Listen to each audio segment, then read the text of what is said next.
And you're still there chairing Whangara B5, one of three that come under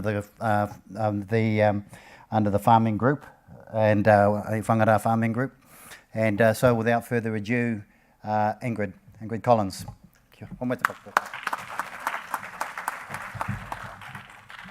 I have been here a long time. 46 years actually on Whangara. We were Whangara B5 and now we're Whangara Farms.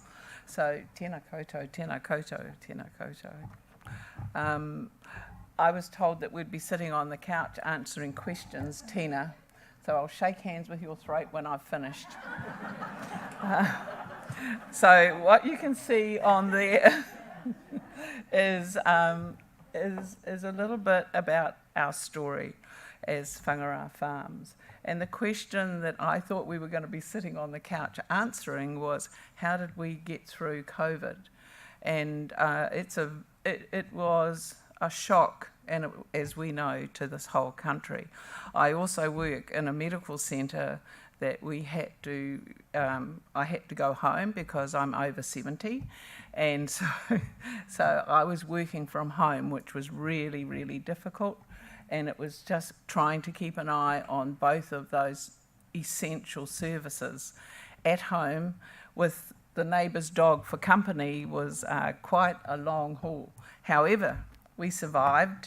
I survived, and then Chris asked if I would come and present as to how we got on with COVID. But Ming, if you're still there, because I can't see a thing with this bright light, we know that there is something else that the Chinese must be good at with 4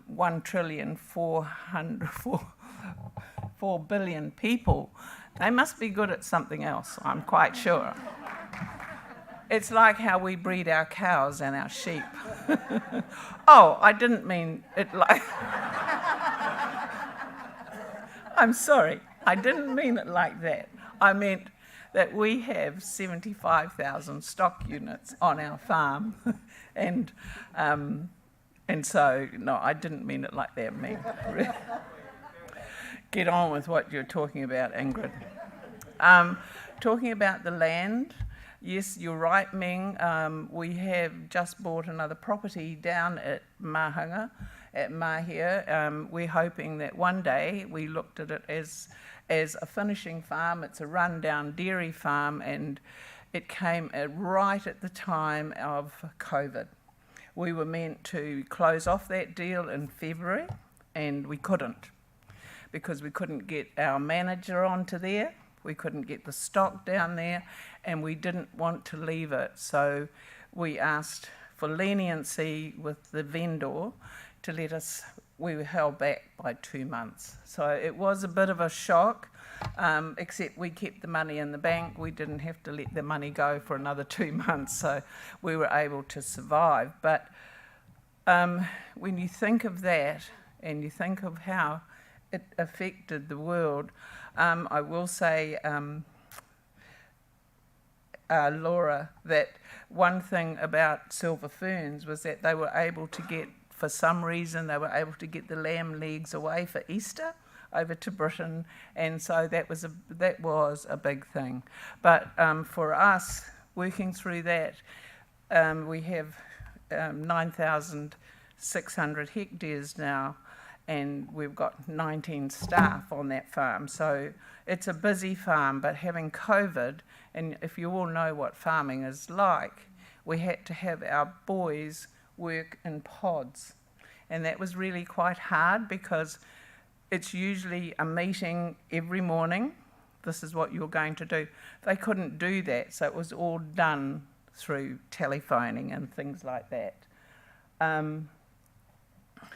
So it was really, really hard. We have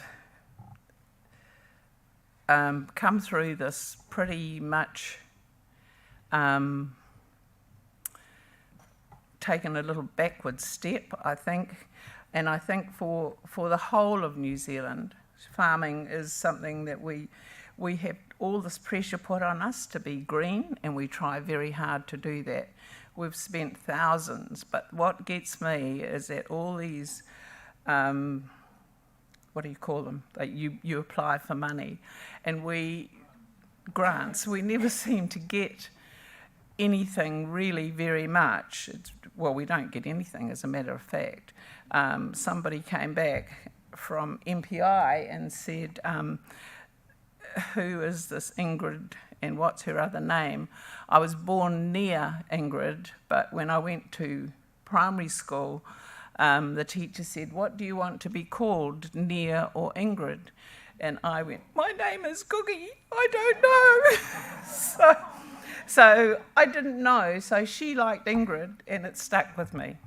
But, you know, that was such a silly thing to be turned down, because at this particular time, everybody is looking for grants. There's my beautiful church in the island at Whangara. This is where I come from. I should have done my pepeha, I'm sorry. But we have a board of 19, beg your pardon, we have a board of 5 that run the farms. There's 3 incorporations, and we brought them all together in 2006. That was a big job because Whangara 5, like everybody refers to, is the biggest incorporation, and it was our people that didn't want to join up because we were doing okay, but we could see, and it was like we said, we're all family, and we needed to bring us together so that they could cope. We could help them, and when you look at where we are now, we have 2,000 shareholders, and you look at where we are, it was a good thing to do. And this was during the Ahu Whenua, was it last year? Oh, yes, it was. And we had to go out and have photos. So I thought, oh, well, we're going on the farm. I'll just get dressed in my Whangara shirt. And I get there, and all the board, the rest of them, I mean, I'm the chair. And doesn't that look, I'm happier in gumboots than I am in dressing up. But we have 3 shareholders, 1 from each incorporation. And we have 2 independents. Now, we advertise. We look for the best people. It doesn't matter who they are, but we advertise everywhere to get those people. And at the moment, it was Bernard Card and Murray Jamieson. Murray Jamieson is a cow cocky from Hamilton. So it was a bit of a, crossover. And then we have Richard Schofield as our general manager and Chris Torrey as our secretary. So for us, in this world of COVID and change, we try to produce the best product we can. And I will say that when Silver Ferns let us know that we had to hold back stock, that had a real impact on our farming operation, because at that time we were just at the end of summer and we didn't have much grass, and we wanted to get them down to Pānui is the name of the farm that we bought, because being a dairy farm, the grass was, so high, but we couldn't. So that had a real impact on how we had to keep our stock back. And that also, led to a lot of stress on those animals. But I must say that Silver Ferns built perspex little things for each of their workers. And that, to me, was something that was, as we went on into the end of March, we were able to get some of that stock away. And what else did I have to say apart from that? I think that when you're in this farming world, and we know that agriculture is really the biggest, our trading, it's one of our biggest trading things, and we have to meet all the regulations. So hopefully, once we recover from this COVID pandemic, and it was really a bit of a shock for all of us, I hope that New Zealand especially will be able to keep providing healthy, we've talked about it, safe, no generics. We went to America a couple of years ago, and with McDonald's, we were the first farm out of the European in the British market to be recognised as a flagship farm for McDonald's. Now that was a huge thing because they take like 12 months or something to grow their animals because they are on all of those, you know, enhancements that they feed them. Ours are completely grass-fed, and we don't give them any of that other stuff. And so that is why New Zealand, we can hold our heads and say the only ones in the world that have had that recognition of being a flagship farm, even though it's for McDonald's. So don't forget, when you go to McDonald's, you ask for Whangara beef in your farm. So, any questions? I mean, Tina, where are you? Are there any questions? Did you see what she had on that other slide? She had Ingrid Scruffy, and then she put that up. Questions over here, Chris?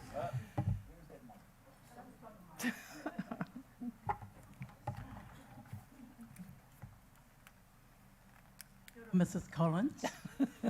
Ko Tina Kreiti ana hau, and I'm the Tina that helped her put some stuff together. But what that comparative slide she's got in there talks about the impact from COVID. Whilst it's only small, it was significant. But what I'd like to say to for Ingrid on her behalf, there were some real positives that we haven't included in there. So farming on Whangara farms has also been positive through the COVID times. I haven't got my glasses, so I couldn't see a thing that I'd put in here. I'm sorry. Any other pātai? Komai te paki. Oh. Thank you.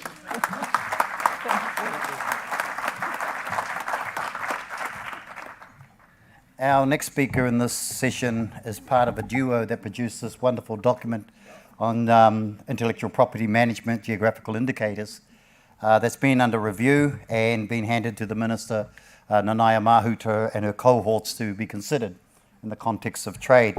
And this is a very vexed issue, but Linnell, in association with Penelope Gibson, who's based in Paris, produced this. And Linnell is a principal in one of the law firms. What's your law firm again? AJ Park. But she's, according to Madam Google again, she's noted as Australasian intellectual property powerhouse with her experience in trademark specialty, expertise in Indigenous law and protecting cultural icons, and has a particular interest in the pharmaceutical